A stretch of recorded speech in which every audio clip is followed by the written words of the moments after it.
Halo, apa kabar semuanya? Saya tertarik dengan sebuah kisah ketika ada pelajar SMKN 3 Kota Semarang yang tersesat dan hilang di perjalanan Gunung Slamet. Bukan perjalanan, tapi ketika dia sudah mencapai puncak dan dia akan turun dari puncak, dia ternyata tersesat karena dia terpisah daripada rombongan yang ada pada waktu itu.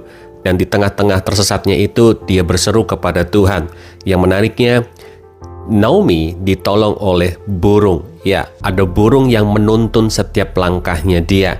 Ketika Naomi berhenti karena dia lelah, burung itu pun berhenti dan menunggu Naomi sampai dia kuat lagi bisa berjalan.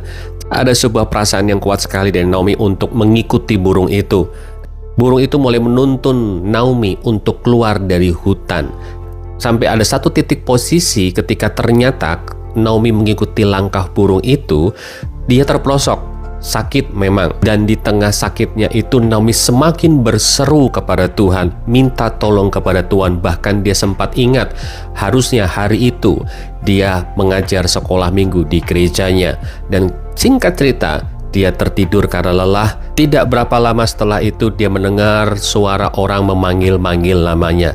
Ternyata tempat dia terperosok dan dia merasakan sakit itu tempat di mana posisi yang tepat tim SAR menemukan Naomi ketika mereka melakukan proses penyelamatan Naomi.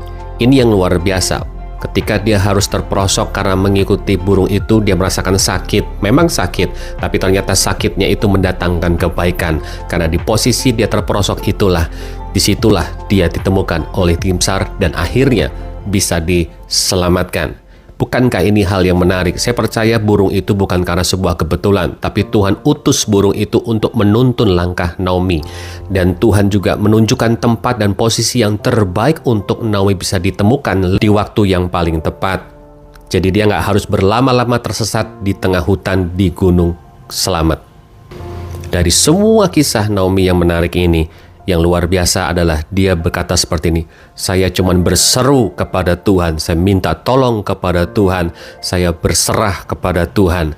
Dan ternyata betul, penyerahannya, seruannya tidak pernah sia-sia. Tuhan tolong dengan cara yang ajaib.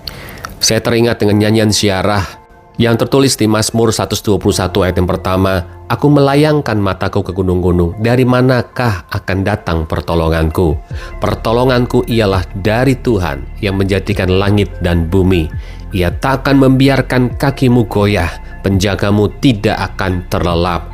Sesungguhnya tidak terlelap dan tidak tertidur penjaga Israel. Tuhanlah penjagamu, Tuhanlah naunganmu di sebelah tangan kananmu. Matahari tidak menyakiti engkau pada waktu siang, atau bulan pada waktu malam. Tuhan akan menjaga engkau terhadap segala kecelakaan. Ia akan menjaga nyawamu.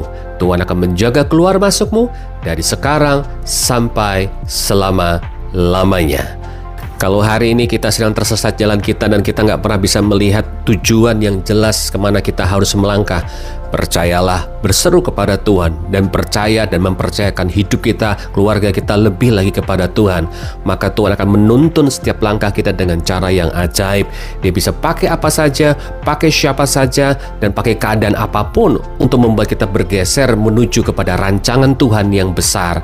Walaupun mungkin ada hal-hal yang menyakitkan dalam hidup kita, tapi justru kadang-kadang hal yang menyakitkan itu justru membuat kita boleh melihat pertolongan Tuhan lebih ajaib lagi di dalam kehidupan pribadi kita. Sama seperti Naomi mengalami pertolongan Tuhan yang tidak masuk akal, maka percayalah ke depan pun kita akan banyak mengalami hal-hal yang luar biasa daripada Tuhan. Mungkin manusia berkata tidak mungkin, dunia berkata tidak akan bisa. Satu hal yang harus kita percaya, karena pertolongan kita datangnya bukan dari dunia tapi dari Tuhan, maka segala sesuatu yang tidak mungkin pasti menjadi mungkin.